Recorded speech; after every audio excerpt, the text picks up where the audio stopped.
إلا بالله العلي العظيم. أعوذ بالله من الشيطان الرجيم. بسم الله الرحمن الرحيم. الحمد لله الذي أرسل رسوله بالهدى ودين الحق ليظهره على الدين كله ولو كره المشركون. الصلاة والسلام على سيدنا ونبينا وشفيع ذنوبنا وحبيب قلوبنا وطبيب نفوسنا ومولانا أبي القاسم محمد.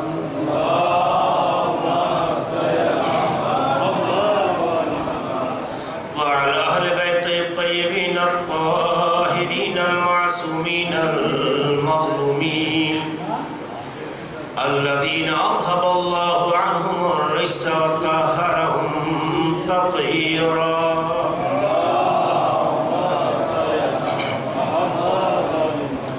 ولعنة الله على أعدائهم وغاصب حقوقهم ومنكري فضائلهم أجمعين من ليلنا هذا إلى قيام يوم الدين. أما بعد فقد قال الله سبحانه تبارك وتعالى في كتابه المبين وهو أصدق القائلين والصادقين وقوله الحق. بسم الله الرحمن الرحيم. هو الذي بعث في الأميين رسولا منهم يتلو عليهم آياته ويزكيهم ويعلمهم الكتاب والحكمة وإن كانوا من قبل لفي ضلال مبين. صلوات پڑھتے مولا.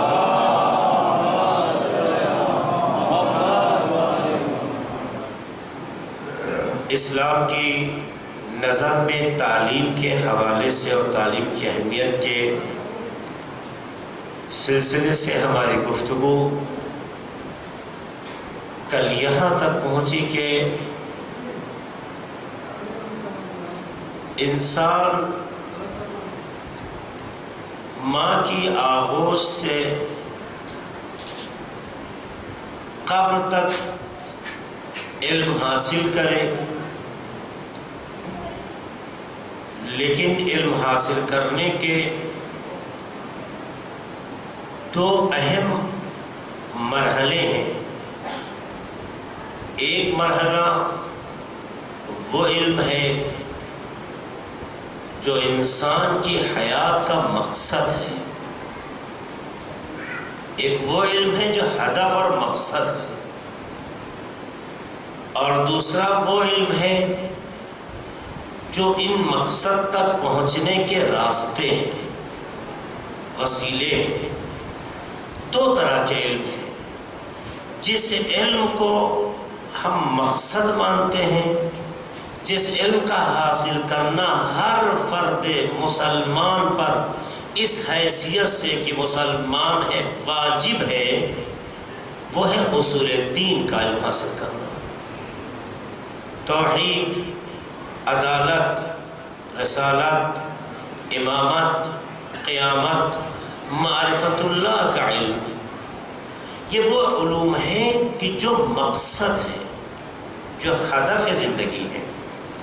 اس علم کو حاصل کرنا، اس علم کو جاننا ہر مسلمان کا فریضہ ہے، کیونکہ انسان کی زندگی کا آغاز اور زندگی کا انجام جن چیزوں کے ذریعے سے حاصل ہوتا ہے وہ یہی علوم ہے. باقیات جتنے بھی دنیا میں علوم ہیں وہ ان مقصد تک پہنچنے کا ذریعہ ہے. ہم نے کل اشارہ کیا تھا اِنَّا لِلَّهِ اور وَإِنَّا إِلَيْهِ رَاجِعُونَ. یہ دو تعبیریں ہیں جو ایک ساتھ استعمال ہوئی ہیں. ہم خدا کی جانب سے آئے ہیں اور اسی کی طرف پلٹ کر جانا ہے. تو جو علم ہماری آمد کا پتہ دیتا ہے اور ہمیں واپس جانے کی خبر دیتا ہے، اس علم کا حاصل کرنا ہم سب پر واجب ہے، کیونکہ یہی وہ علم ہے جو ہماری زندگی کا مقصد ہے۔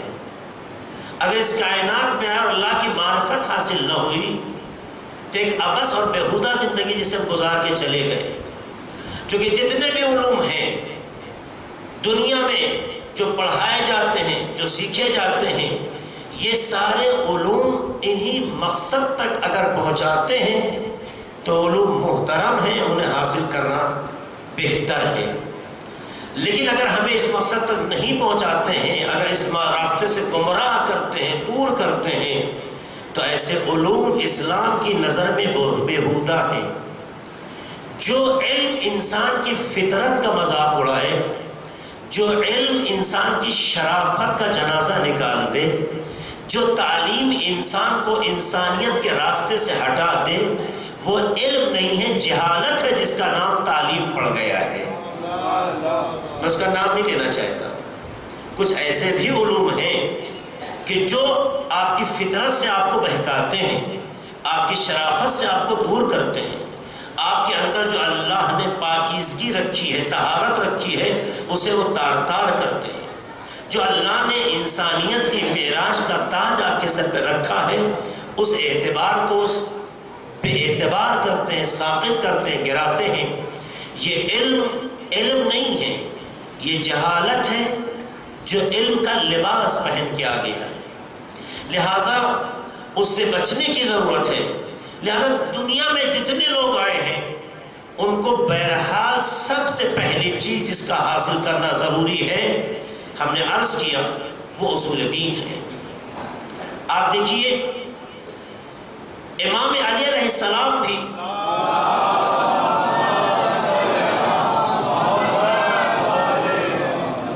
جب بچوں کے حقوق والدین پر بیان کرتے ہیں تو امام نے یہی تو بات کہی ہے، حق الولد علی الوالد۔ میں جو باتیں کل کہہ چکا اسے دہرانا نہیں چاہتا، یہ باتیں صرف ایک ترتیب اور ربط دینے کے لیے آپ کے سامنے رکھی تھی۔ امام فرماتے ہیں حق الولد علی الوالد، اولاد کا باپ پر حق یہ ہے ان یحسن نسبہ، پہلا حق یہ ہے کہ اس کا اچھا نام رکھے۔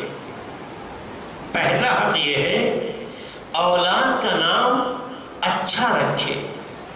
اچھے کی تفسیر لوگوں نے ذوقی تفسیر کر لی۔ ہر ایک یہ سوچتا ہے جو لفظ بولنے میں اچھا لگے، جو لفظ سننے میں اچھا لگے، وہی نام رکھ دو۔ لہذا بہت سے لوگ ہمارے اور آپ کے معاشرے میں ہیں جو الذین نام رکھتے ہیں، انعمتا نام رکھتے ہیں، ہم نام رکھتے ہیں، ہما نام رکھتے ہیں، لا ریب نام رکھتے ہیں۔ یعنی پوچھا یہ نام کہاں سے رکھا؟ قسم قرآن سے رکھا۔ غضب کر دیا۔ قرآن آیا تھا آپ کی زندگی میں نظام اور نظم دینے کے لیے، لوگوں نے نام کے فارمولے کے طور پہ استعمال کر لیا۔ آپ نے سوچا آپ نے کیا کیا؟ یہ لذینہ کیا معنی ہے؟ لذینہ نے وہ لوگ، لذی جو، لا ریب شک نہیں۔ آخر کیا کہنا چاہتے ہیں آپ اس سے، ان کلمات سے؟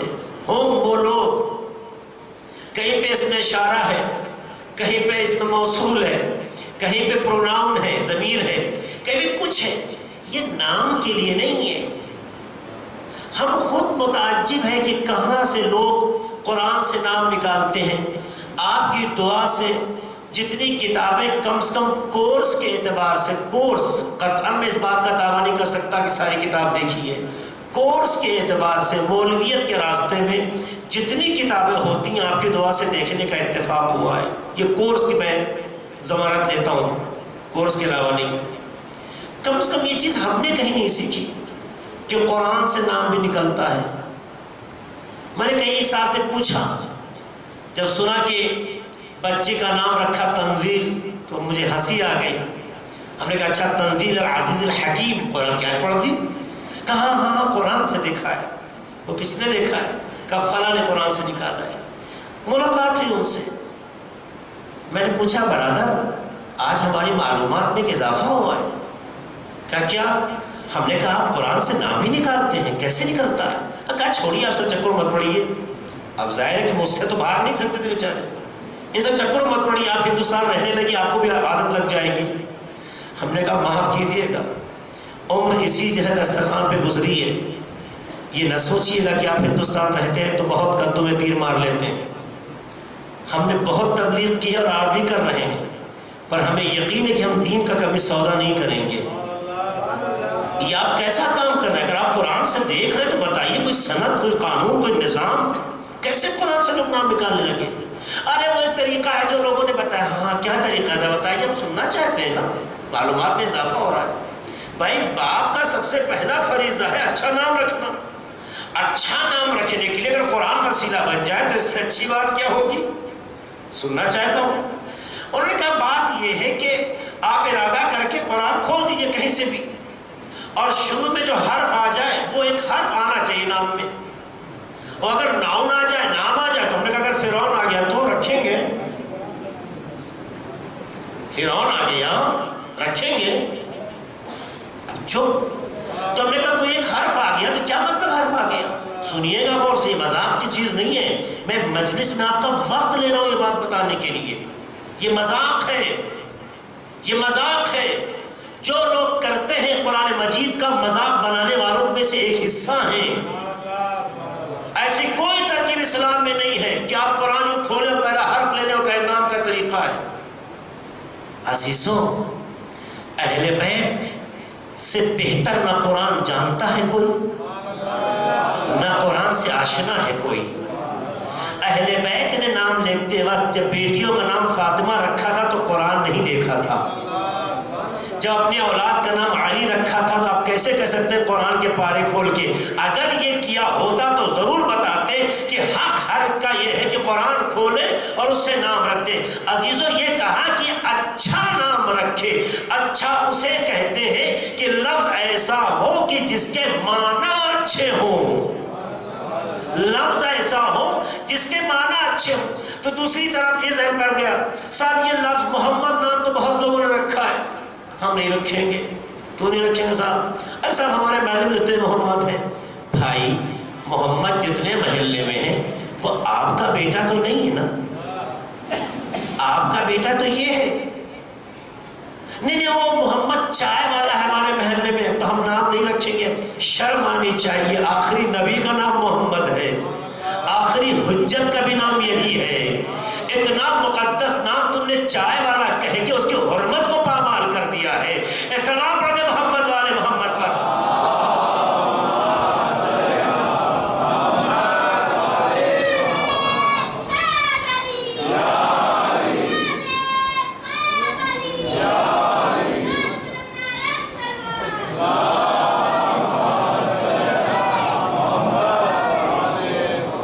آپ محسوس کر رہے ہیں؟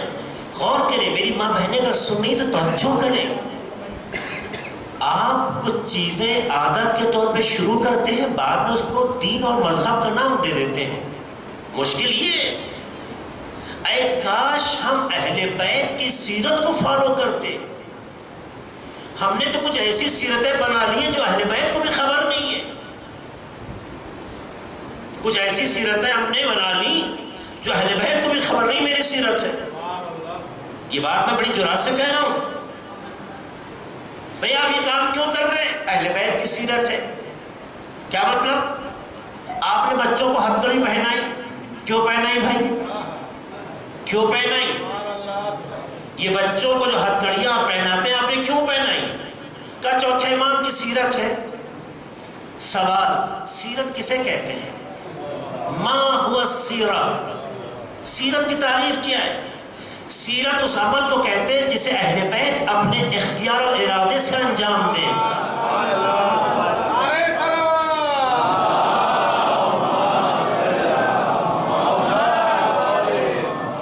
اور کیجیے جو بات کہہ رہا ہوں، سیرت اسے کہتے ہیں جسے اہل بیت اپنے ارادے اور اختیار سے انجام دیں۔ جو چیز اہل بیت پر تھوپی جائے وہ سیرت نہیں ہے۔ مگر اہل بیت نے، چوتھے امام نے ہتھکڑی بیڑی اپنے ارادے سے پہنی تھی، یہ یزیدیوں نے جان بوجھ کے پہنائی تھی۔ تو جب یزیدیوں نے پہنائی تھی تو یہ اہل بیت کی سیرت کہاں سے ہو گئی؟ اب آپ نے اپنے عمل کو اہل بیت کی سیرت بنا دیا. یہ اہل بیت کی توہین نہیں تو اور کیا ہے؟ البتہ ممکن ہے کسی زمانے میں یہ ہتھکڑی بیڑی جو پہنائی جاتی رہی ہو اس کی ایک مصلحت رہی ہو، حکمت رہی ہو. اور وہ کیا؟ جتنے آسانی سے آج آپ لفظ شیعہ بول دیتے ہیں، ماتم کر لیتے ہیں، لبیک یا حسین کہہ دیتے ہیں، دنیا کے کسی خطے میں کسی بھی چوراہے پہ یا حسین کہہ کے آج آپ ماتم کر سکتے ہیں اور کوئی آپ کو روکنے والا نہیں ہے. ایسا زمانہ ہر زمانے میں نہیں تھا. عزاداری کو نسلوں تک پہنچانا تھا، لہٰذا لوگ باہر نہیں کہہ پاتے تھے، باہر نہیں پروگرام کو پیش کر پاتے تھے، تو اپنے چھوٹے چھوٹے بچوں کے شعور میں کربلا کو ڈالنے کے لیے کچھ ایسی نمائش گھر میں کرتے تھے جس سے بچہ سمجھ جائے کہ کربلا میں کیا ہوا. لہذا کچھ لوگوں نے کسی زمانے میں جب عزاداری آزاد نہیں تھی تو بچوں کو ہتھکڑی بیڑی پہنائی، چوتھے امام کے نام پہ آنسو بہایا، بچے نے دیکھا اور بچوں کو ایک میسج پہنچ گیا کہ ہاں چوتھے امام کو ہمارے اس طرح سے قید کیا گیا تھا. ایک پیغام تھا جو نسلوں تک پہنچانا تھا. شاید کسی زمانے کی مصلحت رہی ہو، شاید کسی زمانے کی ضرورت نہیں ہو، لیکن آج ایسی کوئی ضرورت نہیں ہے. آج جب حقائق کو آپ صحیح طریقے سے پیش کر سکتے ہیں تو دشمنوں کے کام کو ہم فالو نہیں کریں گے، اہل بیت کی سیرت کو اپنا کے بتائیں گے کربلا کیا ہے. صلی پڑھتے محمد والے محمد پر.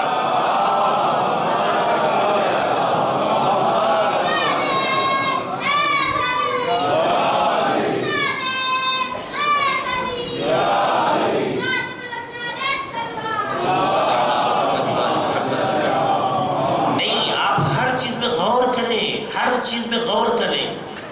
عزاداری اہل بیت کی امانت ہے، عزاداری اہل بیت کی وراثت ہے. اہل بیت کی امانت اور میراث کو آپ اپنی پسند سے نہیں استعمال کر سکتے. ان کی پسند کے مطابق ہے تو عزاداری ہے، آپ کی پسند کے مطابق ہے تو آپ کی پسند تو ہو سکتی ہے، عزاداری امام حسین نہیں ہو سکتی. ہماری عزاداری یہ تعبیر استعمال کرنا خود توہین عزاداری ہے. ہاں اس وقت کہتے کہ جب دنیا عزاداری کے معیار کو صرف اور صرف اہل بیت سے لیتی تو یہ حق ہے کہنے کا کہ جو عمل اہل بیت کا اسے ہم کہہ سکیں کہ ہمارا ہے. یہ آپ کہہ سکتے ہیں لیکن معیار کو آپ کو سمجھنا ہوگا. تو عزیزو، اچھے نام کا مطلب کیا ہے؟ ایسا نام رکھنا جس کے معنی اچھے ہوں. کیوں اسلام نے اس کا دستور دیا؟ کیوں اسلام نے سلیقہ سکھایا؟ چھوٹی سی چیز ہے نا، لیکن اس کا اثر بہت بڑا ہے. کیونکہ جو لفظ آپ بچے کے لیے استعمال کرتے ہیں، دیکھیے تربیتی عنوان ہے یہ، اس کا تعلق سے تعلیم سے ہی، تربیت سے ہے. یہ جو نام آپ استعمال کرنا ہے، جو بچے کا نام بولتے ہیں، جب یہ بچہ نام سنتا ہے تو دماغ کی رگیں اس کی جو ہے فعال ایکٹیو ہوتی ہیں اور اس کے ذریعے سے اس کے بدن، اس کے جسم میں اثرات مرتب ہوتے ہیں. اچھا لفظ جب آپ بولیں گے اور ذہن اس پر جو ہے متوجہ ہوگا تو اس کے اثرات بھی پازیٹیو اور اچھے ہوں گے. اسی لیے کہا گیا نام جب رکھو تو پیار میں اسے بگاڑو نہیں. ہمارے یہاں بہت سے نام ہوتے ہیں کہ رکھنے کے بعد اسے پیار میں بگاڑ دیتے ہیں. نہیں، جیسے آپ پکاریں گے ویسے ہی اس کے اثرات ہوں گے. اس لیے ضروری یہ ہے کہ جس کا نام رکھا جائے لفظ کے اعتبار سے اچھا ہو. اگر یہی سوچتے اہل بیت بھی کہ بھئی نام ایسا رکھو جو کسی اور کا نہ ہو، تو اہل بیت آنے والا زمانہ بھی جانتے ہیں، گزشتہ زمانہ بھی جانتے ہیں، موجودہ زمانہ بھی جانتے ہیں. اگر الفاظ کے معیار کو وہ اس طرح سے اپناتے جو ہماری سوچ ہے تو ایسے نام رکھنے پہ قادر ہے کہ قیامت تک لوگوں کی سوچ وہاں نہ پہنچتی جہاں اہل بیت پہنچ چکے ہوتے ہیں. لیکن ہم نے دیکھا اہل بیت کے شجرہ طیبہ میں یا نام میں علی ہے یا محمد ہے، یہ نام ایک جیسا رکھ کے بتایا کہ بزرگوں کے نام رکھنے سے خاندان جیتا ہے. تو اگر اچھا نام رکھنا چاہتے ہو تو اچھا معنی کے ساتھ بھی ہونا چاہیے، اور اس سے اچھی بات یہ ہے کہ خاندان سے متعلق ہو. صلوات پڑھتے محمد والے محمد پر.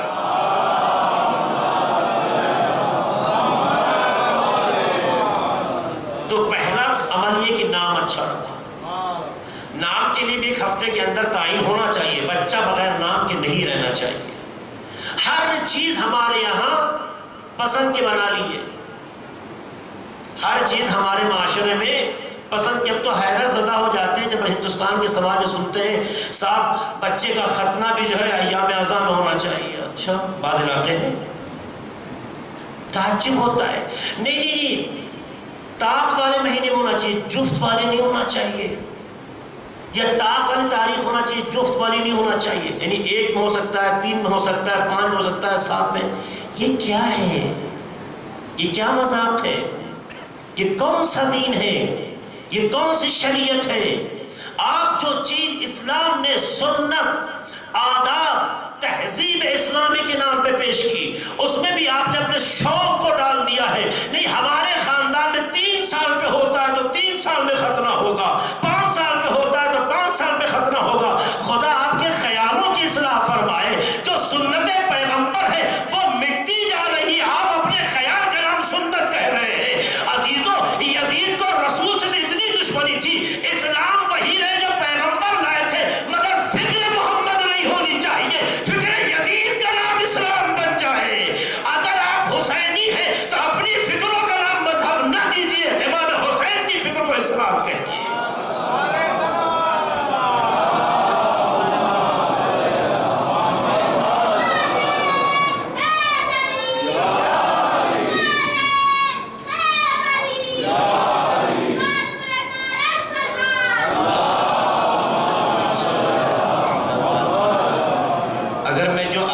زندگی ہمارے معاشرے میں گنواتا چلوں تو سارا وقت اسی میں چلا جائے گا. غور کیجیے عزیزوں, بزرگ چھوٹی بات نہیں ہے. آہستہ آہستہ یہ نظام بنتا چلا جا رہا ہے زندگیوں کا. تباہ ہیں لوگ اس مسائل میں. دوسرا حق یہ ہے وَيُحَسِّنَ اسْمَهُ کے بعد کیا ہے وَيُعَلِّمَهُ الْكِتَابَ وَالْحِكْمَةَ. دوسرا فریضہ باپ پر بیٹے کے حق میں یہ ہے, اسلام نے کہا دوسرا حق یہ ہے کہ اسے کتاب اور حکمت کی تعلیم دے. اسے کتاب اور حکمت کی تعلیم دے. علماء نے کہا کتاب سے مراد قرآن مجید ہے. کتاب سے مراد قرآن مجید ہے. یعنی ایک باپ کے باپ ہونے کا سب سے بڑا جو پہلا حق نام کے بعد آتا ہے دوسرے حق کے عنوان سے, وہ یہ ہے کہ اسے قرآن کی تعلیم دے. ہم کیا تعلیم دینا چاہتے ہیں؟ کل اشارہ کیا تھا, ابھی بچہ پیدا نہیں ہوا ہے, زندہ آئے گا یا مردہ آئے گا معلوم نہیں ہے, لیکن آپ نے آنے والے 3 سال کے لیے ابھی سے ویٹنگ لسٹ میں اپنے بچے کا نام ڈال دیا کہ اس کالج میں ہماری سیٹ ریزرو ہو جائے. 3 سال کے بعد نہیں پتا اس کی عقل سالم ہوگی نہیں ہوگی, نہیں پتا وہ تمام فطری تقاضے کے اعتبار سے ہوگا نہیں ہوگا, لیکن ایک بیٹے کے لیے آپ کا جذبہ یہ کہتا ہے کہ آپ ایسے اسکول میں 3 سال بعد نمبر آئے گا, مگر آپ انتظام کرتے ہیں. ہم نے کہا بعض جذبوں کے تحت برا نہیں ہے. اگر یہ جذبہ آپ کو اپنے 3 سال کے بعد کے لیے پیدا ہوتا ہے اولاد کے خیال سے, تو آپ کا یہ حق بنتا ہے. جہاں دنیا کے معیار پر بچے کو اتنا دیکھتے ہیں, کبھی دین کے معیار پہ بچے کے لیے اہتمام کریں. نہیں ہمارے علاقے میں قرآن کی اچھی تعلیم کون دے سکتا ہے, قرآن اچھا سکھا کون سکتا ہے, دینیات و عقائد پڑھا کون سکتا ہے. کبھی ایسے ٹیچر کو بھی تلاش کیا کہ ہمارے بچے کو عربی لہجے کا قرآن مل سکے. ایسا نہ ہو کہ قرآن عربی ہو مگر لہجہ اردو ہو. یہ حق نہیں بنتا. یہ حق ہے لیکن ہم ایسا نہیں کرتے. اس کا مطلب یہ ہے ہمیں باپ تو خدا نے بنا دیا لیکن اپنے حقوق کی ادائیگی میں ہم کامل باپ نہیں ہوئے. تو عزیزوں مسائل یہی سے کھڑے ہوتے ہیں. ہم نے علم کو پہچانا ضرور, لیکن جس علم کو سب سے زیادہ پہچاننا چاہیے اسے بھول گئے. جو علم ہمیں خدا سے جوڑتا ہے, جو علم ہمیں انسانیت کا درس دیتا ہے, جو علم ہمیں رشتوں کا پتہ بتاتا ہے, جو علم ہمیں ایک دوسرے سے جوڑتا ہے. دنیا کے کس علم میں بتائیے رشتوں کا پتہ ملتا ہے؟ دنیا کے کس علم میں حقوق کی بحث ہوتی ہے؟ دنیا کے کس علم میں فطرت سے بحث ہوتی ہے؟ دنیا کے کس علم میں معرفت خدا کی بحث ہوتی ہے؟ عزیزوں جو چیز ہمیں خدا کی بارگاہ میں جواب کی شکل میں پیش کرنا ہے وہ دنیا کے کسی علم میں نہیں ہے سوائے اصول دین کے. لہٰذا آپ پہلے اس علم کے لیے اپنے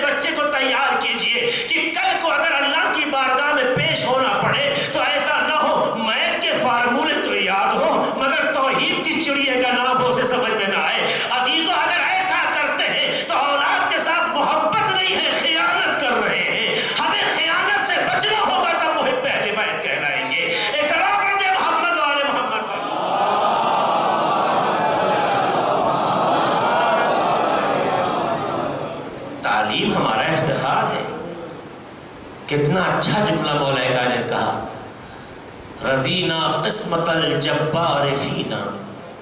یہ مولا علی علیہ السلام کا جملہ ہے جو شعر کی شکل میں ہے. رضینا قسمت الجبار فینا لنا علم وللجہال مان. ہم اپنے پروردگار کی اس تقسیم پر راضی ہیں. کون کہہ رہا ہے؟ امام علی علیہ السلام کہہ رہے ہیں ہم اپنے پروردگار کی اس تقسیم پر راضی ہیں. کس تقسیم پر؟ دوسرا جملہ، دوسرا مصرع کہ اس نے میرے لیے علم رکھا اور جاہلوں کے لیے دولت رکھی. آپ کے مولا علی علیہ السلام فرماتے ہیں ہم اپنے پروردگار کی اس تقسیم پر راضی ہیں کہ ہمارے لیے علم رکھا، جاہل کے لیے دولت رکھی. فرق دونوں میں سمجھیے گا. دولت اسے کہتے ہیں جو خرچ کرنے سے ختم ہوتی ہے، علم اسے کہتے ہیں جو خرچ کرنے سے بڑھتا ہے. نگاہ امام میں اس بات پر افتخار ہے کہ جو چیز خرچ کرتے جاؤ کم نہ ہو اسے علم کہتے ہیں. تو اللہ نے ہمارے لیے وہ چیز پسند کی کہ دولت ایسی ہے جتنا بانٹتے چلے جاؤ کبھی ختم ہونے کا نام نہیں لیتی ہے. سبا مرد محمد والے محمد پر.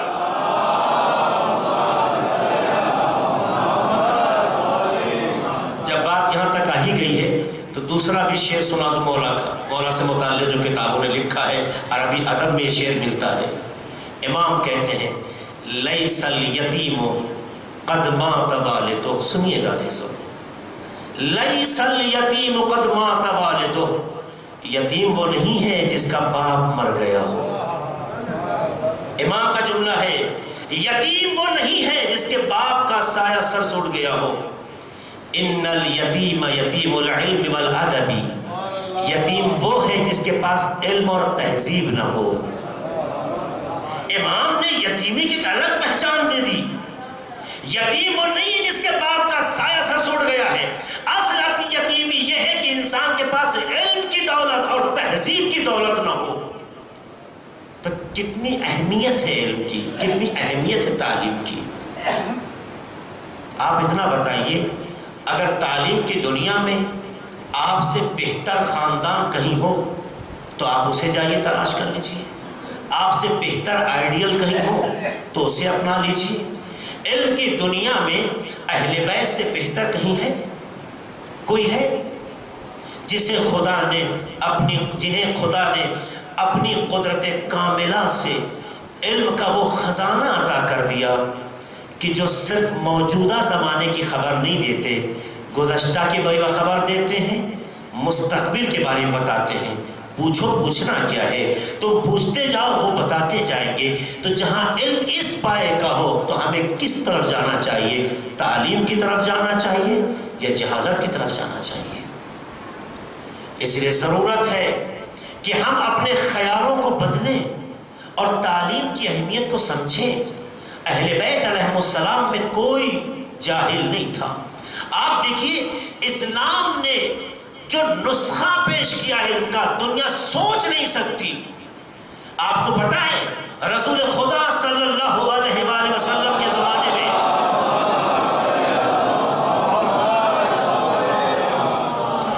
جب جنگوں کی شکل میں لوگ اسیر ہوا کرتے تھے، جنگوں کی شکل میں لوگ اسیر ہوا کرتے تھے تو دنیا میں یا لوگ پیسے لے کے آزاد کر دیتے تھے یا ایک مدت کے بعد وہ آزاد ہوتا تھا. مگر پیغمبر نے ایک سیرت قائم کی تاریخ عرب میں کہ اسیر کر کے جب لائے ان لوگوں کو جنہیں اسیر بنایا گیا ہے تو ایک کھلا اعلان کیا ان اسرا میں سے جو 10 مسلمانوں کو تعلیم دے دے گا اسے ہم آزاد کر دیں گے.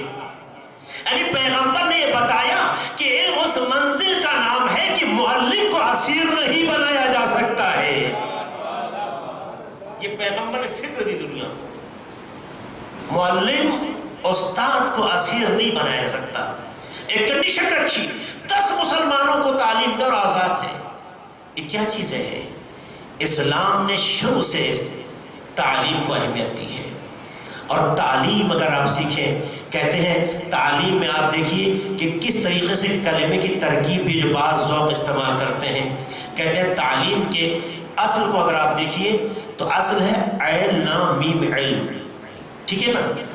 عین لام میم علم. لیکن جب تعلیم بنتا ہے تو تعلیم میں تے عین لام یہ میم ہے نا. کہتے ہیں اس کے بیچ میں اگر آپ دیکھیں تو عین لام یہ ایک ساتھ ہے. کہتے ہیں خود تعلیم وہ ہے جس میں علی شامل ہو. کہتے ہیں بعض لوگ اس ذوق کا استعمال کرتے ہیں، یہ ذوق فکری ہے، یہ فکری ایک ذوق ہے کہ تعلیم وہ ہے کہ جس میں علی، اگر علی ہٹا لیا جائے نہ تے کا کوئی فائدہ ہے نہ میم کا کوئی فائدہ ہے. جس چیز نے علم کو علم بنایا ہے اسے علی ابن ابی طالب کہتے ہیں. سلام پڑھتے محمد والے محمد پر.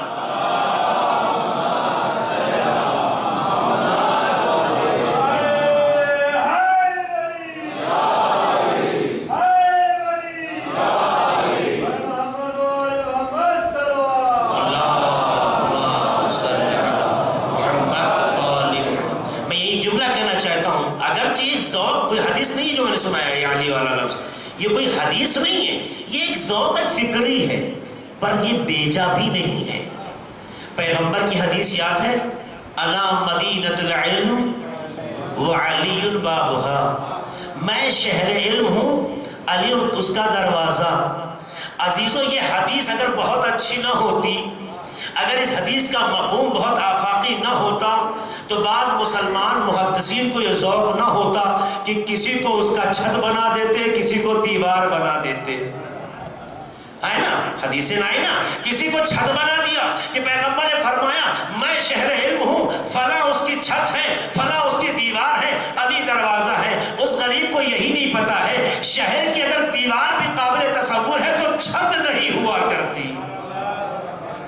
تو علی علیہ السلام کا افتخار ہی ایسا ہے کہ دنیا والے اس افتخار کو لینا چاہتے ہیں، مگر چونکہ لینے میں صلاحیتیں نہیں ہیں، خالی یہ چاہتے ہیں بیٹھے بیٹھے کمال حاصل ہو جائے. تو ایسی حدیثوں سے خود ذلیل ہوتے ہیں، علی کے مقام پہ فرق نہیں آتا ہے. سلام پڑھتے محمد والے محمد پر.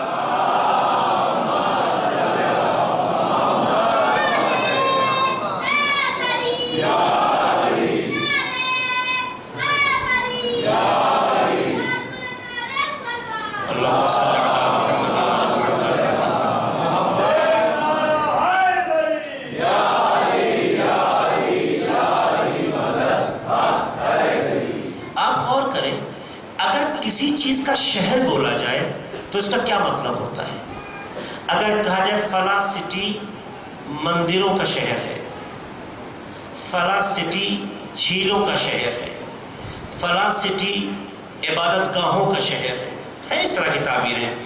آپ بتائیے آپ کے ذہن میں کیا تصویر آتی ہے جب کہا فلاں شہر مندروں کا، ٹیمپل سٹی ہے نا، بولا جائے ہمارے ہندوستان میں ہے کہ فلاں شہر فلاں نام سے یاد کیا جاتا ہے. تو جس چیز کے نام سے یاد کیا جاتا ہے اس کا مطلب وہ چیز کثرت سے پائی جاتی ہے. یعنی جہاں جائیے اگر وہ مندروں کا شہر ہے تو آپ کو ہر 10 قدم 20 قدم پہ مندر نظر آئیں گے، اور مندر کے جتنے بھی گریٹ ہیں سب دکھائی دیں گے ہر طرح کے. اگر جھیلوں کا شہر کہا جائے تو جھیل کے جتنے بھی تصورات ہوں گے اس اعتبار سے غرض کی جس چیز کا شہر کہلائے، جس چیز کا شہر کہلائے اس سے متعلق چیزیں جتنی ہوتی ہیں وہ اگر اس شہر میں نہ پائی جائیں تو یہ نسبت ہی غلط ہے کہ کہا جائے فلاں چیز کا شہر. تو اب اتنا بتائیے کہ جب پیغمبر یہ کہہ رہے ہیں کہ میں شہر علم ہوں تو اس کا مطلب یہ ہے علم کے جتنے بھی موضوعات ہوں گے، علم کے جتنے بھی خیالات ہوں گے، علم کے جتنے بھی سبجیکٹ ہوں گے، علم کے جتنے بھی معیار ہوں گے، ساری چیزیں اس کے اندر پائی جائیں گی، چاہے وہ علم فقہ ہو، چاہے وہ علم رجال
کس چیز کا علم چاہیے؟ علم تمہارے سیکھنے کے اعتبار سے تمہارے ذہنوں میں ممکن ہے بعد میں آئے، مگر اس کا حل اور جواب ہمارے یہاں پایا جاتا ہے۔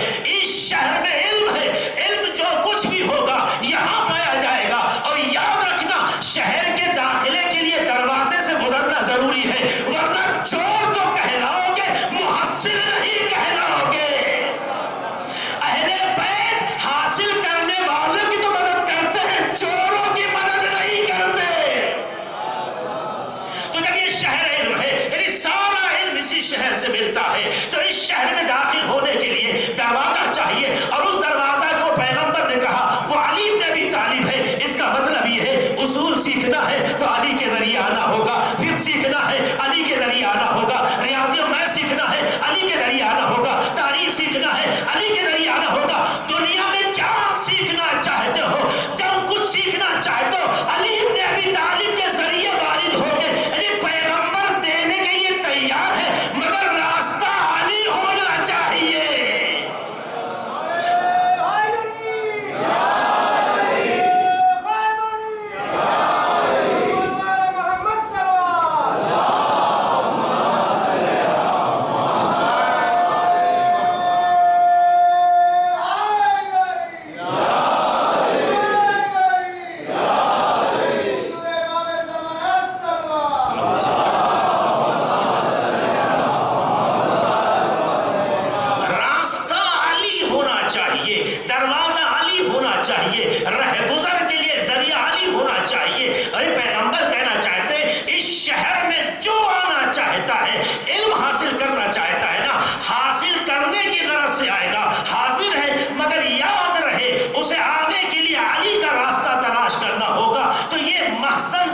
خزانے سے علم تو ملے گا، مگر ہر دروازے سے نہیں، جس دروازے کا نام علی ہے اسی سے ملے گا۔ تبھی تو مولا کائنات نے کہا تھا لو سنیت لی الوسادہ، اگر ہمارے لیے مسجد علم بچھا دیا جائے اور مجھ سے کہا جائے توریت والے توریت سے سوال کریں، زبور والے زبور سے سوال کریں، انجیل والے انجیل سے سوال کریں، قرآن والے قرآن سے سوال کریں، ہر مذہب والے اپنے مذہب کی کتاب سے سوال کریں، علی ہر سوال کا جواب بھی دے گا اور یہ بھی بتائے گا یہ آیت کس موقع کی ہے، یہ جملہ کس موقع کا ہے، کب خدا نے ارادہ کیا ہے۔ یہ وہ کتابیں نہیں ہیں جو علی کے زمانے میں نازل ہوئی ہو، توریت پہلے نازل ہوئی ہے، زبور پہلے نازل ہوئی ہے، انجیل پہلے نازل ہوئی ہے، ابھی علی علیہ السلام کے زمانے میں قرآن نازل ہو رہا ہے۔ تو عزیزوں، جو اللہ کی جانب سے علم کا دروازہ بنایا جاتا ہے اور پیغمبر اعلان کرتے ہیں، وہ اس معیار کا ہوتا ہے کہ علم بعد میں آتا ہے، اطلاع اور خبر پہلے ہوتی ہے۔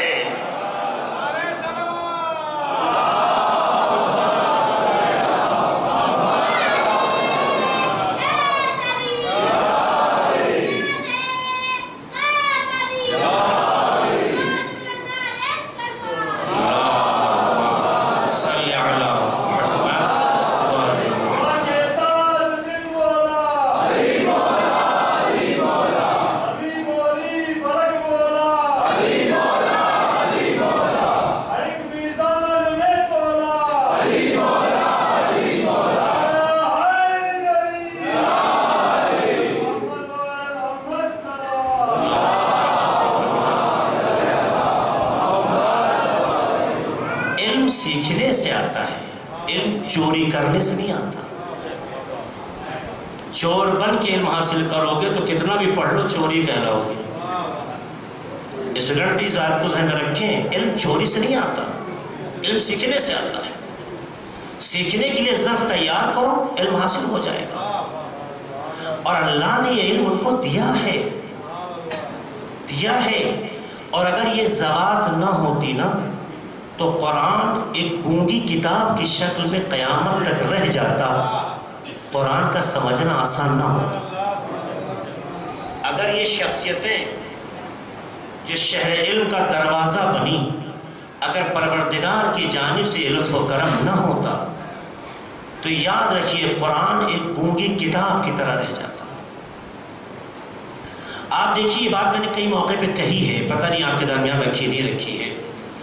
دنیا میں جتنے لوگ بنام دین مذہب کو اپنا رہے ہیں، بنام دین پیغمبر 73 فرقے کی شکل میں، ہر کسی کی مستندات کہوں یا منبع کہوں یا مرکز کہوں، اس کے مذہب کی بنیاد کہوں، سب قرآن کو کہتے ہیں، ہے نا؟ سب قرآن، کیونکہ انہیں پتا ہے کہ اگر دین محمد سے اپنے کو جوڑنا ہے تو کتاب کا نام قرآن ہی ہونا چاہیے۔ ہر کوئی کہتا ہے میں قرآن سے، میں قرآن سے، میں قرآن سے۔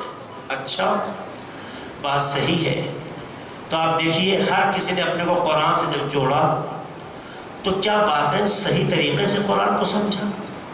یہ کیسے ممکن ہے کہ قرآن کی آیتیں ان 73 لوگوں کے نظریات کی تائید کر دے؟ دین محمد تو ایک ہے، 73 نہیں ہے۔ دین محمد ایک ہے، 73 تو نہیں ہے۔ اس کا مطلب ہے کہ 72 نظریات غلط ہیں۔ کون کہے صحیح کیا ہے، غلط کیا ہے؟ یہ تو وہی بتائے گا جو معلم کتاب ہو، یہ وہی بتائے گا جو معلم کتاب ہے۔ میں ایک نمونہ آپ کے سامنے رکھنا چاہتا ہوں۔ آپ دیکھیے، جب خلیفے کے زمانے میں، حاکم اسلامی کہے جانے والے فرد کے زمانے میں چور نے چوری کی، قرآن مجید کی آیت کہتی ہے السارق والسارقۃ فاقطعوا ایدیہما، چاہے چوری کرنے والا مرد ہو چاہے چوری کرنے والی عورت ہو، فاقطعوا ایدیہما، اس کے ہاتھ کاٹ دو۔ یہ قرآن کہتا ہے۔ قرآن کیا کہتا ہے؟ اس کے ہاتھ کاٹ دو۔ میں آپ کے سامنے 2 نمونہ رکھوں گا علم کے حوالے سے، بحث چونکہ دینی اور مذہبی ہے۔ ہاتھ کاٹ دو، جب ہاتھ کاٹ دو کہا گیا تو حاکم جو اپنے کو حاکم اسلامی کہہ رہا ہے، اب اس پر علماء کو بٹھایا گیا۔ چور نے چوری کی، کہا بھائی اس کا ہاتھ کاٹنا ہے۔ اب یہ ہاتھ کہاں سے کاٹا جائے؟ آیت تو سب کو یاد تھی، کیونکہ حافظوں کی کمی نہیں رہی، اے کاش محافظ بھی ہوتے۔ حافظوں کے لیے فٹافٹ آتے سب نے سنا دی، کہا بھائی یہ تو آیت میں نے بھی پڑھی ہے، اب اس کو ہمیں پریکٹیکل کرنا ہے، عملی طور پر اسے پیش کرنا ہے۔ ہاتھ کاٹنے، بتاؤ کیا کرے؟ کسی نے کہا کلائی سے کاٹ دے، کسی نے کہا کوہنی سے کاٹ دے، کسی نے کہا شانے سے کاٹ دے۔ اپنا ہاتھ ہو تب درد ہو نا، دوسرے کا ہاتھ کاٹنا ہے کہیں سے بھی کٹ جائے۔ دیکھیے یہ وہ فکر ہے جو اہل بیت کی نہیں ہوتی ہے، یہ اہل بیت کی فکر نہیں ہے۔ عزیزو، ہر کسی نے نظریہ دیا۔ قرآن کی آیت کیا کہتی ہے؟ ہاتھ کرتا سب پورے اتنے ہاتھ صادق ہے، شانے سے کاٹو تب بھی ہاتھ ہے، کوہنی سے کاٹو تب بھی ہاتھ ہے، کلائی سے کاٹو تب بھی ہاتھ ہے، سب کو ہاتھ کہا جاتا ہے۔ اس لیے قرآن نے کہا ہاتھ کاٹ دو، تو ہاتھ کاٹنے کے لیے فوراً قرآن کی آیت یہ ہے، اور کاٹ دو تو آپ سب بتائیے کلائی سے کاٹا جائے، کوہنی سے کاٹا جائے، شانے یعنی بازو سے کاٹا جائے، کہاں سے کاٹا جائے؟ آخر قرآن کی آیت جو کہہ رہی ہے ایک نظریہ تو ہو۔ یہاں درباری علماء تو بہت تھے، قرآنی عالم کوئی نہیں تھا، اس لیے ہر ایک نے اپنے اپنے نظریات بیان کر دیے۔ تو بس ایک فکر ہوئی کہ بھائی جب 3 نظریے ہو گئے ہیں اور اس پر عمل کرنا مشکل ہے تو آپ اس سے پوچھیں کہ جو وہی کہتا ہے جو خدا کا ارادہ ہوتا ہے۔ لہٰذا اپنے ایک درباری انسان کو، عالم کو بھیجا کہ جاؤ صادق آل محمد کی فرض سے پوچھ کے آؤ، اور یاد رکھنا ان سے کہنا کہ جو آپ کہہ رہے ہیں اس کی دلیل بھی قرآن سے ہونا چاہیے۔ کہ جب معصوم کے پاس پوچھنے والا آیا تو امام نے فرمایا کہ جاؤ اس کی فقط انگلیاں کاٹی جائے۔ کہا یا رسول اللہ، یا ابن رسول اللہ، ایک فرزند پیغمبر، آپ انگلیاں کاٹنے کی بات کہہ رہے ہیں جبکہ قرآن کہہ رہا ہے ہاتھ کاٹ دیا جائے، اس کا ثبوت بھی دیجئے۔ امام مسکرانے لگے، کہا مجھے پتا تھا کہ تم مجھ سے ثبوت مانگو گے، میں یہی سوال کرنا چاہتا ہوں، جب اس سے پہلے والوں نے نظریہ دیا 3 نظریے ہوئے تو 3 آیتیں بھی تو سامنے ہوتی، مگر ان سے نہیں پوچھا گیا۔ یعنی حاکم بھی جانتا ہے کہ قرآن کی مراد ہر کسی کو نہیں پتا ہے، جو وارث قرآن ہے وہی بتائے گا۔ جب پوچھا گیا کہ بھائی دلیل کیا ہے، ہم کیا جا کے وہاں بتائیں گے، آپ نے پھر دوسری آیت پڑھی ان المساجد للہ،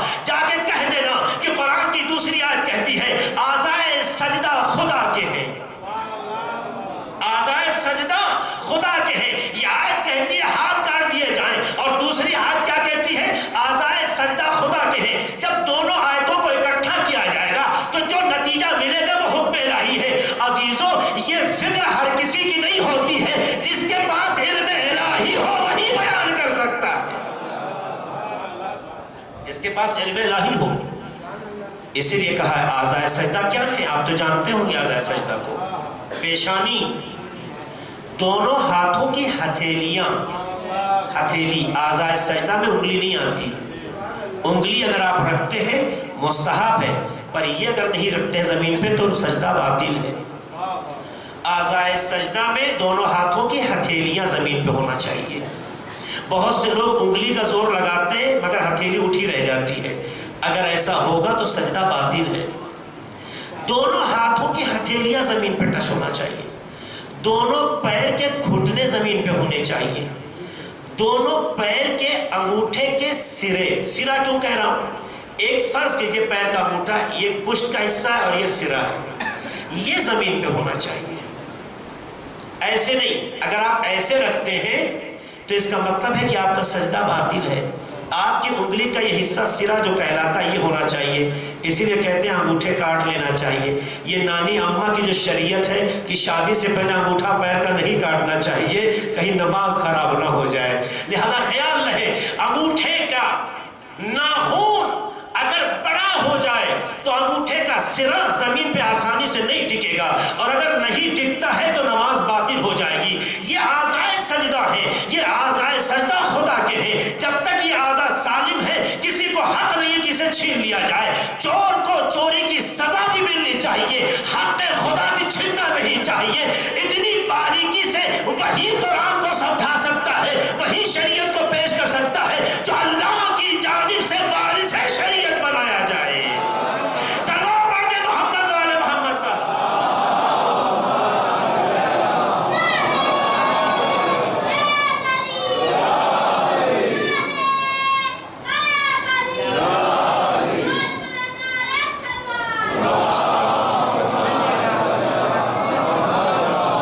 بچوں کی تربیت میں تعلیم کے ساتھ ساتھ جو تربیت کا پہلو ہے قرآن کو شامل کرتے جاؤ. قرآن کتاب قانون ہے، کتاب تربیت ہے. آپ دیکھیے دوسرا نمونہ آپ کے حوالے کے بات کو تمام کرنا چاہتا ہوں چونکہ آج وقت نہیں بچے گا. دوسرا نمونہ قرآن مجید کی آیت، آئے وضو کیا ہے؟ فَاغْسِلُوا وُجُوهَكُمْ وَأَيْدِيَكُمْ إِلَى الْمَرَافِقِ. ہے نہیں قرآن کی آیت؟ اپنے چہرے کو دھو، اپنے چہرے کو دھو، اپنے ہاتھوں کو دھو کوہنیوں تک.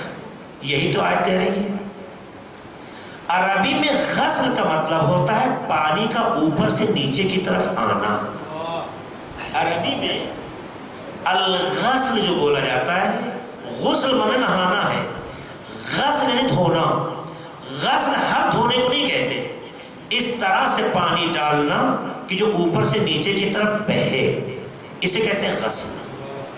اور کر رہے ہیں باریکی کو، یہ توضیح وسائل میں نہیں لکھا ہے، یہ باریکی میں قرآن کی تفسیر سے بیان کر رہا ہوں. ٹھیک؟ تو غسل کہتے ہیں اوپر سے. اس لیے آپ کہتے ہیں نا وضو میں پانی کہاں سے آنا چاہیے؟ اوپر سے. اگر کوئی اتنا فنی ہو کہ سر جو ہے عمامہ نہ گر جائے، ہاں سر یوں کر کے اور چاہے نیچے سے پانی اوپر ڈال دے تو یہ پانی ہے پر غسل نہیں ہے.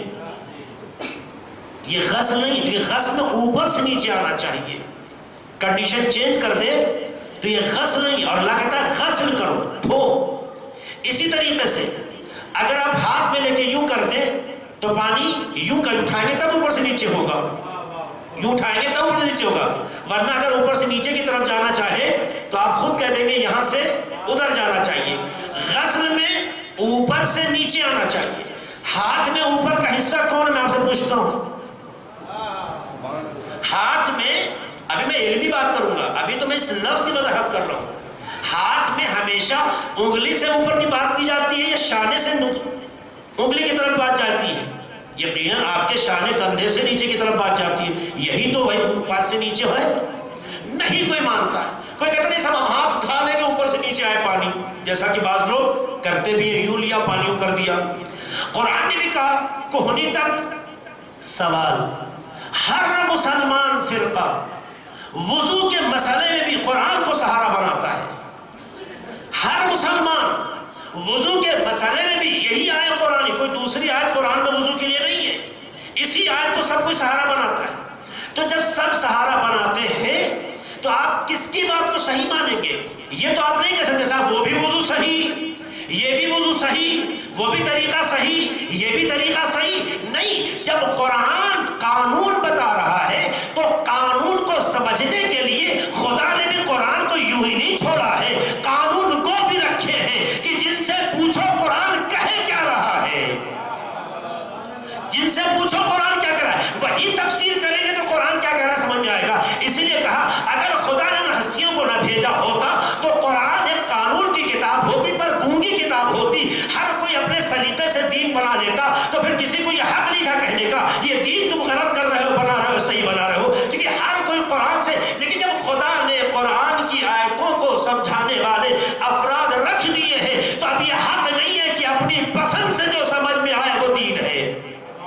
تو کون بتائے گا کہ کون سی آیت کیا کہہ رہی ہے؟ تو جب آپ نے واسطہ بنایا اہل بیت کو جنہیں وارث قرآن بنایا گیا ہے، تو انہوں نے آ کے صاف صاف جواب دیا۔ یاد رکھنا قرآن کی یہ آیت جو یہ کہتی ہے فَاغْسِلُوا وُجُوهَكُمْ وَأَيْدِيَكُمْ إِلَى الْمَرَافِقِ، چہرے کو اور ہاتھوں کو دو کوہنیوں تک، یہ آیت حد غسل کو بتا رہی ہے۔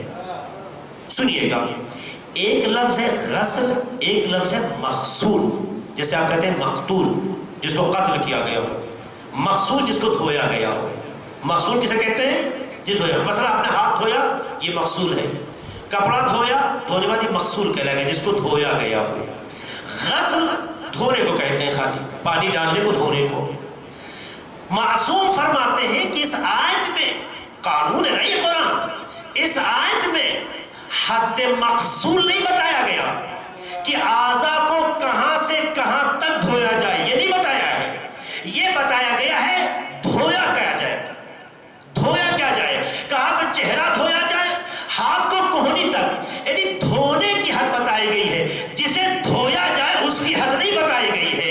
اس حد کو جاننے کے لیے اگر قرآن میں ساری وضاحت ہو جاتی تو نہ حدیث کی ضرورت تھی، نہ نبی کی ضرورت تھی، نہ ائمہ کی ضرورت تھی۔ یہ آ کے بتاتے ہیں کہ قرآن کی آیت کہنا کیا چاہتی ہے، تو اہل بیت نے بتایا کہ قرآن کی آیت اتنا بتاتی ہے کہ وضو میں یہ حصہ دھونا چاہیے، حد غسل یہ آیت بتاتی ہے، لیکن کس چیز کو کہاں سے کہاں تک دھویا جائے، کہاں سے شروع کیا جائے، کہاں سے ختم کیا جائے، یہ قرآن کی آیت نہیں بتاتی ہے۔ تو کون بتاتا ہے؟ کہ وہی بتائے گا جو وارث قرآن ہو، جس کی فکر کو خدا نے پہلے سے کہہ دیا ہو۔ یہ وہی سوچتے ہیں جو میرا ارادہ ہوتا ہے، تو جو اس بات کو بتائیں گے وہی شریعت کہلائے گی۔ اے سلام پڑھنے محمد و آل محمد کا۔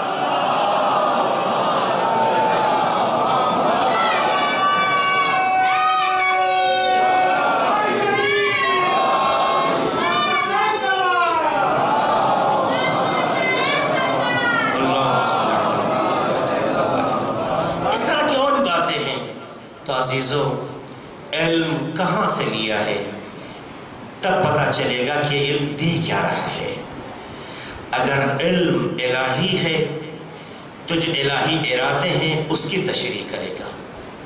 علم اگر زمینی ہے تو وہ افکار بشر کی تشریح کرے گا۔ خدا کے ارادے کی تشریح کے لیے افکار بشر ذریعہ تو ہو سکتے ہیں، ان کا علم اس کی شرح کے لیے کافی نہیں ہے۔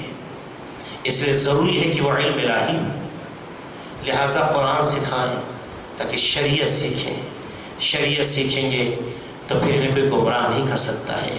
عزیزوں، اور تربیت کی دنیا میں جب تک ہمارے درمیان میں قرآن و اہل بیت کی فکر اور سیرت کو نہیں رکھا گیا، ہر ایک کا اپنا سلیقہ زندگی ہوگا، اہل بیت کا طریقہ نہیں ہوگا۔ اس لیے ضرورت اس بات کا تقاضا کرتے ہیں کہ ہمارے اندر وہ خوبی آنا چاہیے جو اہل بیت کی پسند ہو، جو اہل بیت کا مطالبہ ہو۔ میں اپنی بات کو آج یہی ختم کرنا چاہتا ہوں۔ جناب موسیٰ اور جناب خضر کا ایک علمی جو مرحلہ ہے وہ میں نے چھوڑ دیا آپ کے مطالعے پر، آپ جائیے گا انشاءاللہ مطالعہ کیجئے۔ 15 پارے میں آپ سورہ کہف میں آیت نمبر 60 سے آیت نمبر 82 تک، یعنی 22 آیتیں ہیں جو علم کے وقار اور علم کی اہمیت اور علم کی افادیت کو بیان کرتی ہیں کہ تعلیم جب خدا کی جانب سے ہوتی ہے تو اس کے مرتبے اور مرحلے کیا ہوتے ہیں۔ میں یہ بات آپ کے مطالعے پہ چھوڑتا ہوں تاکہ کل تربیت کی مکمل بات کر سکوں۔ عزیزو تو یاد رکھیے گا، خود کو تعلیم سے جوڑیں، تعلیم سے جوڑیں گے تو اہل بیت سے جوڑیں گے، اہل بیت سے جوڑیں گے تو خدا سے جڑ جائیں گے۔ جو چیز ہمیں خدا تک پہنچاتی ہے وہ تعلیم ہے۔ جہالت سے انسان خدا تک نہیں پہنچ سکتا، علم سے انسان خدا تک پہنچتا ہے، اور خدا تک پہنچنا آپ کا حق ہے۔ اہل بیت کی پوری زندگی یہی تھی کہ آپ کو خدا تک پہنچائیں، اور جس کا وسیلہ اہل بیت ہو وہ جاہل نہیں ہو سکتا، چونکہ جہل تاریکی ہے، جہل نادانی ہے، جہل حماقت ہے، جہل بیوقوفی ہے، اور جہل ظلمت ہے۔ اہل بیت نور کا نام ہے، اہل بیت اجالے کا نام ہے، اہل بیت بلندی کا نام ہے، اہل بیت عقل کل کا نام ہے۔ تو ظاہر ہے کہ عقل کل کا نام ہے تو وہ ناقص لوگوں کے لیے سہارا نہیں بنیں گے، عقل کے استعمال کرنے والوں کا سہارا بنیں گے۔ لہٰذا اگر واقعاً ہم اہل بیت کے محب ہیں تو تعلیم آپ کا حق ہے، ہمارا حق ہے، اور آپ جب تعلیم کے ذریعے سے جوڑتے جائیں گے تو اللہ کی معرفت تقلید سے نہیں حاصل ہوتی ہے، فہم و معرفت سے حاصل ہوتی ہے۔ اور جب یہ چیز سمجھ میں آ جاتی کہ اللہ کیا ہے، رسول کیا ہے، آخرت کیا ہے، تو انسان کی زندگی میں انقلاب آ جاتا ہے، اور جب انقلاب آ جاتا ہے تو ہر شدائد اور مصائب کا مقابلہ کرنے کا جذبہ پیدا ہو جاتا ہے، کیونکہ کوئی بھی انقلاب تاریخ بشریت میں بغیر خون دیے کامیاب نہیں ہوا۔ دین کو بھی انقلاب کی ضرورت تھی، اور دین کے انقلاب میں علم تھا، جہل نہیں، تو ظاہر اس میں بھی قربانی کی ضرورت پڑی۔ اس لیے ہم نے دیکھا کہ اہل بیت علیہ السلام نے قربانی دی، اور کس طرح کی قربانی کہ کربلا جیسی تاریخ رقم ہو گئی، ایسی قربانی کہ کربلا جیسی تاریخ رقم ہو گئی۔ کیسی تاریخ کہ جس کا تصور جب بھی ذہن میں آتا ہے تو ہمارا کلیجہ لرزنے لگتا ہے۔ آج شب 10 سفر ہے، ابھی جناب سکینہ علیہ السلام کے تابوت کے حوالے سے شاید زیارت کرنا چاہتے ہیں، اس لیے مجھے کہا گیا ہے کہ میں مصیبت جناب سکینہ پیش کروں۔ کون بچی جناب سکینہ کی مصیبت کو اگر آپ سوچ لیں تو پھر الفاظ سے کہنے کی ضرورت نہیں ہے۔ یہ وہ بچی ہے کہ زندگی کے ہر لمحے میں کربلا کی جو تاریخ سے متعلق زندگی ہے، اس زندگی کے ہر لمحے میں یہ بچی امتحان سے امتحان کے دور میں گزری، سخت سے سخت ترین دور سے گزری۔ کیسے کیسے آپ سوچ سکتے ہیں؟ وہ بچی جو بابا کے سینے پہ سونے کی عادی رہی ہو، وہ بچی جو کربلا میں ایک خاص جذبہ رکھتی رہی ہو، کیوں؟ کیونکہ اس کے بھیا علی اکبر ہے، اس کے چچا جناب عباس ہے۔ جو بیوی، جو بچی اس طرح کے ماحول میں تھی، اس کے جذبات کربلا میں کیسے رہے ہوں گے؟ یہی وجہ تھی کہ جب جناب عباس علیہ السلام پانی کے لیے گئے ہیں تو روایت کہتی ہے، بعض مقاتل لکھتے ہیں کہ جناب سکینہ بچوں سے یہی کہہ رہی تھی، گھبراؤ نہیں، میرا چچا عباس گیا ہے، پانی ضرور لے کر آئے گا۔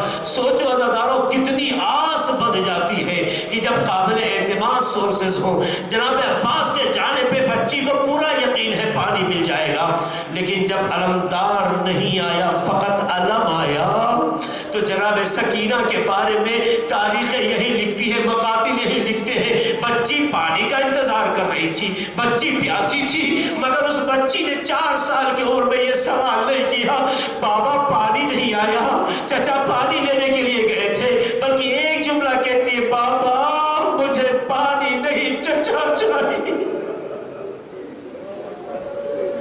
سوچ سکتے ہیں آپ، بابا میرے چچا عباس کہاں ہے؟ اس انداز سے بچی گفتگو کرتی، بھول گئی اپنی پیاس کو۔ دوسرا وہ منظر آپ کو یاد دلا دوں کہ جو جناب سکینہ کے سلسلے میں ملتا ہے کہ جب امام حسین علیہ السلام کا ذوالجناح خیمے کی طرف آیا ساری بیویوں نے زلجنا کو حلقے میں لیا، ہر بیوی مسائل پڑھ رہی ہے، مرثیہ پڑھ رہی ہے، اپنا درد بیان کر رہی ہے۔ ان تمام بیویوں میں جناب سکینہ بھی آ کے گھوڑے کے پاس کھڑی ہو جاتی ہے، زلجنا کے پاس کھڑی ہو کر ایک جملہ کہتی ہے، یا جوان، اے میرے بابا کے گھوڑے، ہر سقیا ابھی اب قدرات شانا، میرے بابا کے گھوڑے مجھے اتنا بتا دے، میرے بابا کو پانی بھی ملا تھا، یہ پیاسا شہید کی۔ یہ بچی بار بار فکر کر رہی تو کس کی آپ دیکھی ہے، وہ ہاتھ چچا چاہی ہے، یا بابا کو پانی ملا یا نہیں ملا، کیا درد جناب سکینہ کو ہے۔ اور اس کے بعد دامن میں آگ کا لگنا، جناب سکینہ کی بے چینی، تماچے کھانا۔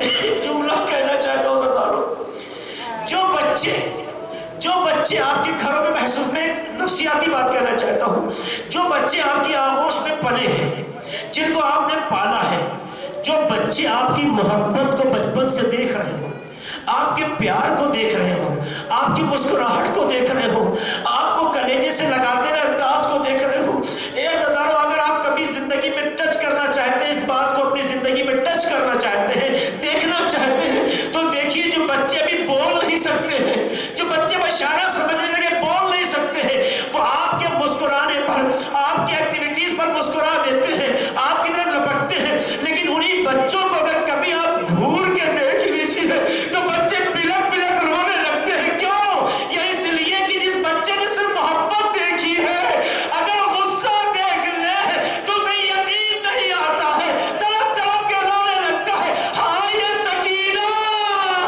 جو بابا کے سینے پہ سوتی رہی ہو، چچا عباس کی آغوش میں کھیلی ہو، جسے بچپن سے محبتیں ملتی رہی ہو، بعد شہادت حسین، ارے جب تماچے لگے ہوں گے، گوشوارے چھینے گئے ہوں گے، ارے دامن میں آگ لگا ہوا ہوگا، اس بچی پہ کیا گزر گئی ہوگی، سو سکتے ہیں۔ اسی لیے ساری بیویوں سے جدا ہو گئی جناب سکینہ، ساری بیویوں سے جدا ہو گئی، بچے گھبرا گئے، بچے منتشر ہوئے، تو جناب سکینہ کے انتشار کا حال دیکھیں کہ جو وہاں سے منتشر ہوئی ہے، دامن میں آگ لگی ہوئی ہے، جا رہی ہے تیزی سے۔ ایک شرعی کہتا ہے، جسے راوی نقل کر رہا ہے، کہ اس نے دیکھا کہ بچی کے دامن میں آگ لگی ہے، ہم بڑھ کے بجھا تو دیں، جو بچی تماچے کھا چکی ہو، جس کے گوشوارے چھینے جا چکے ہو، وہ پلٹ کے کہتی خبردار مجھے ہاتھ مت لگانا۔ نہیں پتا اس بچی کی آگ، دامن کی آگ کیسے بجھی، مگر یہ گئی بھی تو کدھر، جدھر بابا کو جاتے ہوئے دیکھا تھا، اس لیے بس آواز دیتی بڑھ گئی، بابا آپ کی سکینہ، لوگ تماچے مار رہے ہیں، اے میرے بابا مجھے آواز دیجیے۔ ارے کیسا باپ ہوگا، سوچیے اگر حسین جیسا ہو، ارے سر مریدہ جسم سے آواز آئی، الیہ الیہ سکینہ، اے میری لاڈلی سکینہ ادھر۔ یہ وہ بچی ہے جس اس انداز سے بابا کا سینہ ملا۔ حضرت اور ایک جملہ آپ کے حوالے کر کے بات تمام کرنا چاہتا ہوں، یہ بچی بہت تڑپی ہے، بہت تڑپی ہے، راستے میں بھی بہت تڑپایا گیا ہے، اور سب سے بڑی تڑپ وہاں ہوتی ہے جس بچی کو بابا کا سینہ 10 محرم کے بعد نہیں ملا۔ نہیں پتا یہ بچی کب سوئی، کب اس نے پانی پیا ہوگا، کب اسے سکون ملا ہوگا۔ دربار یزید ہے، تشت میں امام حسین کا سر رکھا ہوا ہے، ارے جلے ہوئے دامن کے ساتھ ایک بچی کو کھڑا کیا گیا، اور یزید کہتا ہے سکینہ میں نے سنا تھا کہ تمہارا بابا تمہیں بہت چاہتا ہے، سوچے ذرا یہ زخموں کو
خدا ہمارے مختصر عمل قبول فرما، ہمارے گناہوں کو بخش دے، خدا تمام مریضوں کو شفا کامل عاجلہ فرما، ہمارے بزرگوں کا سایہ ہمارے سروں پہ قائم رکھ۔ میں ایک جملہ کہہ دوں، ایک جملہ کہنا چاہتا ہوں۔